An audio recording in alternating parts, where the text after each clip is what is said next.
Esta medida de fuerza que están adoptando los camioneros tiene obviamente un efecto económico. Ustedes saben que hay sectores que en este momento no están pudiendo transportar su mercadería, pero más hay que hablar de lo que supone si hay que aplicar o no tecnología en esto. Ricardo Rodríguez Silvero, ¿qué tal, che? Gracias por venir, Ricardo. Luis? Por favor. Bueno, más allá de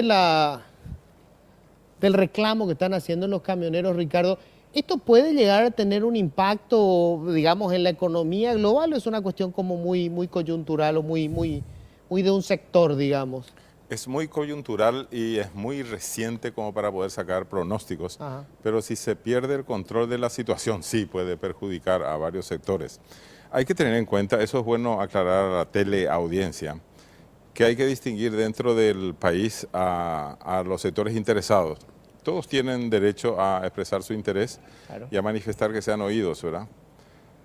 Hay sectores que están en pugna por intereses opuestos, pero no porque tengan mala voluntad o estén corruptos o estén queriendo sacar mayor tajada del asunto, sino simplemente que el sector privado tiene varios gremios dentro que están potencialmente afectados por el permiso que da excepcionalmente MOPC para la Ruta 5, Pedro Juan Caballero a Concepción, a los efectos de que los rodotrenes o bitrenes, como se los llama, puedan transportar mercaderías nuevas que hasta el momento no eran transportadas por esa ruta, con algunos cereales. Como se tratan de nuevos productos que van a ser transportados desde Pedro Juan Caballero hasta Concepción para desde allí ser exportados al exterior, entonces obviamente todos los sectores de producción que están sacando provecho de ese transporte, como las colonias menonitas del Chaco y otros productores de productos a ser transportados, ellos están sumamente interesados en que ese permiso se mantenga, porque argumentan que no puede perjudicar al país si es que realmente los bitrenes se manejan solamente en esa ruta, porque están transportando un producto que no se había transportado todavía hasta ahora, es decir, es agregar un plus a los bienes transportados. Por eso que me parece sumamente atinente la preocupación del Viceministerio de Transporte en el sentido de verificar que efectivamente los bitrenes utilicen solamente ese trayecto y solamente esos productos, sino que empiecen ya a pretender bajar hasta Limpio, por ejemplo, utilizando la otra ruta. Porque allí entonces los otros gremios empresariales sí pueden ser perjudicados, y los gremios empresariales que se están oponiendo a la medida son los que están ubicados desde la mitad de la región oriental hacia abajo, digamos, ¿no?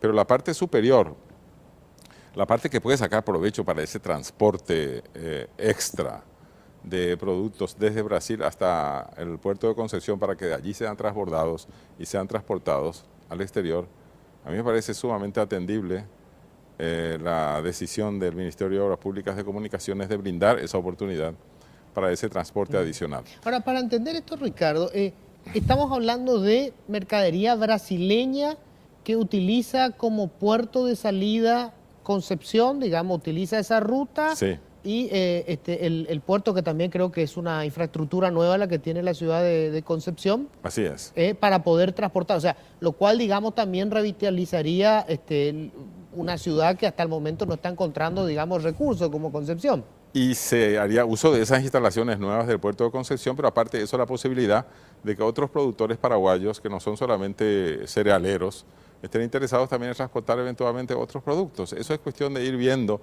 Se está abriendo una nueva compuerta del comercio internacional, interpaíses, en este caso Brasil-Paraguay, para dar una nueva salida a los productos cerealeros del Brasil a través del puerto de Concepción. Si se ve exclusivamente desde esa óptica, aparentemente no hay problemas. El problema está cuando se piensa que esa gente no va a utilizar solamente la Ruta 5, sino que va a venir hacia el sur y van a llegar a la ciudad acá vía Limpio.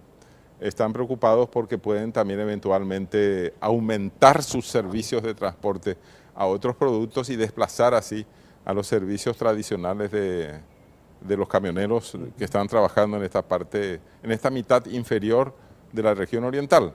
O sea, allí la preocupación de los camioneros es también atendible porque ellos tienen un sistema de transporte que no es el más moderno de todos, pero que sigue abasteciendo regularmente a todos los productos que son ofertados y demandados dentro del territorio nacional, ¿verdad? Ahora, Ricardo, ¿es posible postergar la vigencia de una nueva tecnología cuando eso supone que hace más rentable, en este caso, el transporte? Porque básicamente, y yo entiendo el temor de los camioneros, ¿verdad? O sea, si esto funciona y, digamos, los productores se dan cuenta de que es mucho más rentable transportar en un camión que por el mismo consumo de combustible, básicamente está llevando 2 contenedores, eso significa, o 3 contenedores, está llevando mucha más carga por menos valor, eso va a reducir el costo del flete y supone que sus productos también van a tener mayor competitividad, ¿verdad? Entonces, no sé si pueden, digamos, detener con el tiempo de que eso se aplique también en las otras rutas. Pero si viésemos de esa forma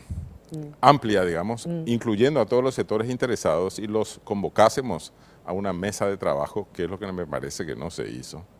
Entonces, obviamente, todos esos intereses pueden ser atendidos, ¿verdad?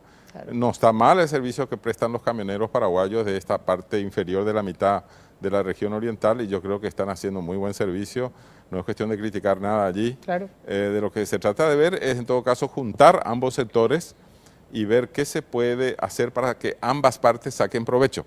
En este caso, los sectores afectados que están oponiéndose a la medida por un lado y los que están favoreciendo esa medida por otro lado, ambas partes tienen razón. Claro. Y los peores conflictos se dan cuando ambas partes tienen razón. Claro. Y ambas partes acudan a medidas de fuerza, que es lo que hay que evitar.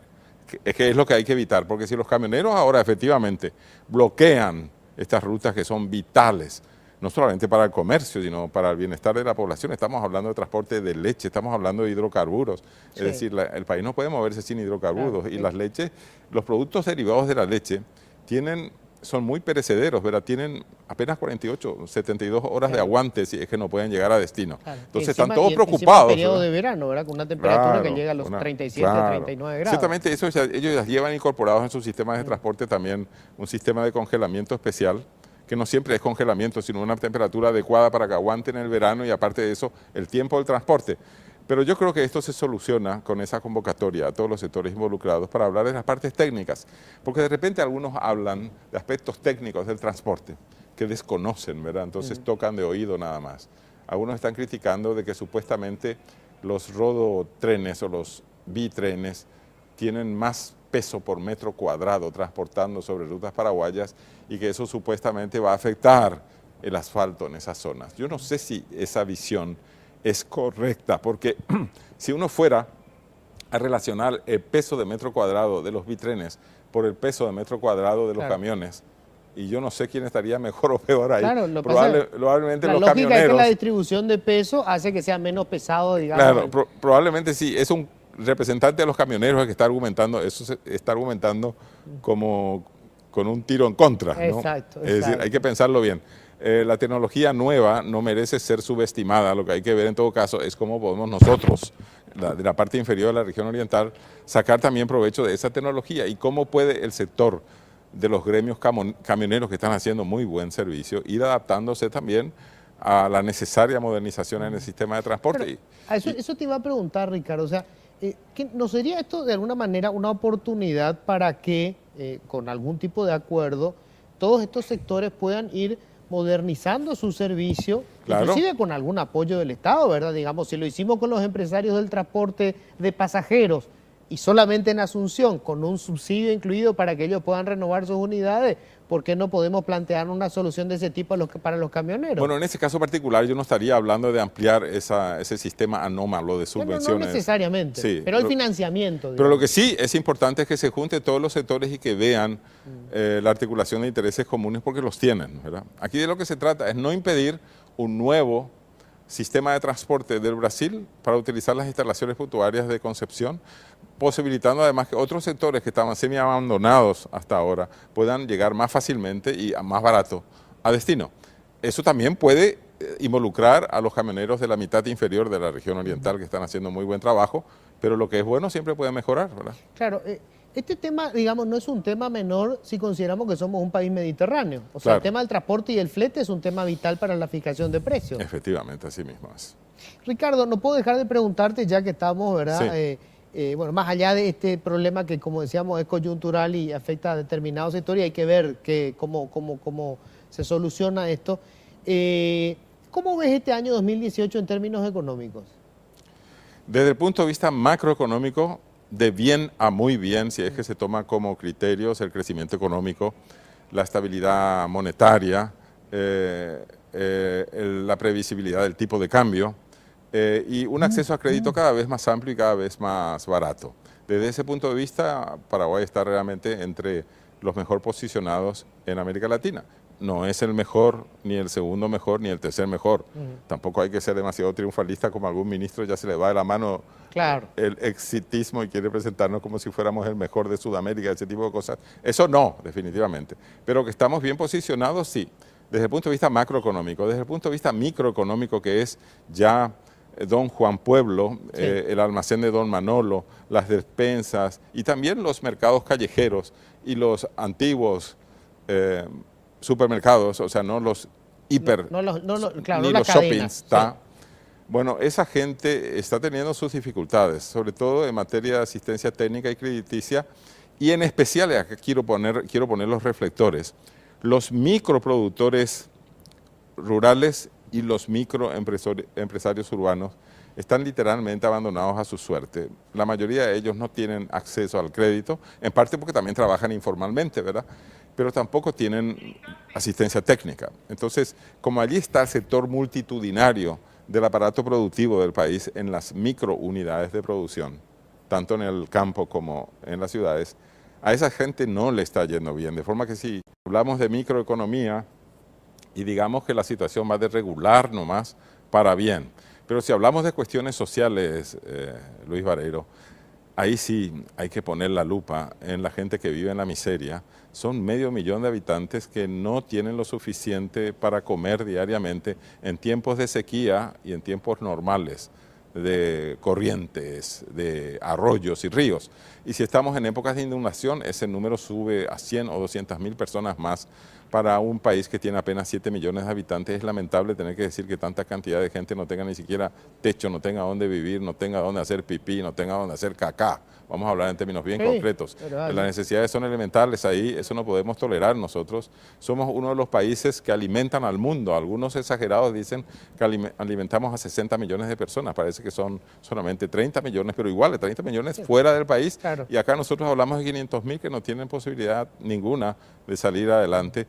Los pronósticos para esa gente este año 2018 son malos. Son malos. Otra cosa, nadie habla del medio ambiente, pero resulta que es nuestro hábitat natural. El país se ha vuelto ya el peor país depredador de bosques en el mundo. Si es que nos olvidamos de Kampuchea o Camboya, como antes se decía, que parece que es más salvaje en deforestación que nosotros. Y nosotros sí localizamos la deforestación en el Chaco, pero realmente es desastroso lo que está ocurriendo. Pero ¿cómo es posible permitir eso?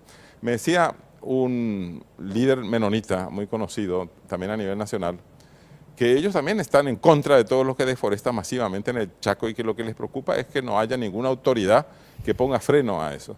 Es decir, parece que la mejor región en términos de futuro, digamos, ¿no? Y en términos de superficie la mayor, no existe el Estado allí, ¿no? O sea, es muy salvaje y semisalvaje lo que está ocurriendo. Los más poderosos se imponen, encima con una migración o inmigración brasileña en esa zona paralela del Alto Paraguay, que están echando masivamente los bosques. La única etnia silvícola que tenemos nosotros, que significa etnias precolombinas que nunca han tenido contactos con la civilización. En el Amazonas hay todavía 3 o 4 etnias silvícolas. En Paraguay tenemos todavía una, que viven en esa cada vez más reducida zona boscosa que está entre el río Paraguay y las colonias menonitas, en una franja muy pequeñita de probablemente solo 100 kilómetros cuadrados más o menos. ¿Son los Toto Viego Sode? Son los Toto Viego Sode. Increíble, Luis Vareiro, felicidades. Realmente los paraguayos no saben ni lo que es eso. Pero es que los paraguayos de la región oriental que nunca han ido al Chaco, no se puede pedir que sepan lo que es eso. Pero tampoco saben lo que son los Paitauterá, por ejemplo, los que mejor hablan guaraní y los más fotografiados porque son los más investigados, ¿no? Ahora, Ricardo, retrocediendo un poco otra vez al tema, me parece muy importante, cuando se hace la descripción de la economía, y hablamos en los términos macro, ¿verdad? Y después aterrizamos en los micro, pero hay como dos países que que hasta el momento no se encuentran. Ese país que es de la realidad de la mayoría, creo que en este momento de la gente que trabaja en el sector privado, 7 o 8 de cada 10 están en una microempresa. O sea, estamos hablando de una empresita que tiene como mucho 5 personas y eso ya es mucho. Exactamente. O sea, es la despensita del barrio, el taller mecánico. Esa es la realidad del empleo de la mayoría del paraguayo. Gana menos del mínimo la gran mayoría, no tiene seguro social. Muchísimo menos, no se va a jubilar. O sea, hablar de 2 millones de guaraníes es mucha plata para ellos. Pero los que construyen las políticas públicas son los que están en el Estado, en donde estamos hablando de un salario promedio hoy que está en 6, 7 millones de guaraníes, después sobre todo los últimos ajustes que se hicieron. Entonces es como dos países que no se conocen. Los que viven esta realidad no tienen idea de lo que está viviendo la realidad de ese grupo que sobrevive con menos de un salario mínimo. Y hay un tercer país casi desconocido por los paraguayos, que es la nueva clase opulenta, la que está constituida por los magistrados, por los diputados, por los senadores, por los directores y los consejeros de las entidades binacionales hidroeléctricas. Esa gente gana muchísimo, pero realmente muchísimo, y la vergüenza es que generalmente se hacen autoasignaciones de remuneraciones siderales que las transforman en ley, entonces nadie puede combatir en contra de ellas. En otras palabras, en este país, Luis Barreiro, nos roban sistemáticamente hasta legalmente. Hoy estábamos justamente desarrollando, Ricardo, algunos casos, ¿verdad? Que te sirven solamente para un botón de muestra, ¿verdad? Pero familias, por ejemplo, vinculadas a Óscar González Dáez, los Urreros, toda la familia colgada del Estado y salarios de un chico de 23 años en la justicia electoral, casi 10 millones de guaraníes. Estamos hablando de autoridades del Estado. Es decir, las autoridades son las que peor ejemplo están dando al resto de la ciudadanía, y es increíble la pasividad de nuestros conciudadanos. Es increíble que sigamos permitiendo eso. ¿Existe posibilidad de desmontar esto, Ricardo? Porque parece que la única forma de cambiar la política es desde arriba. La misma gente que hoy es beneficiaria del statu quo.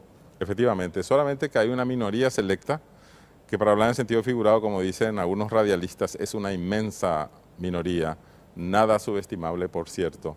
En el sector judicial hay gente de valor y gente de fuste que sigue permaneciendo honesta. Lo mismo puede decirse del Congreso, lo mismo puede decirse del Poder Ejecutivo y de las entidades hidroeléctricas. De lo que se trata es de articular minorías que vayan siendo realmente cada vez más grandes para protestar firmemente y en forma pacífica ante el robo sistemático del que todos somos víctimas. Una pregunta final, Ricardo, que tiene que ver con tu rol de economista.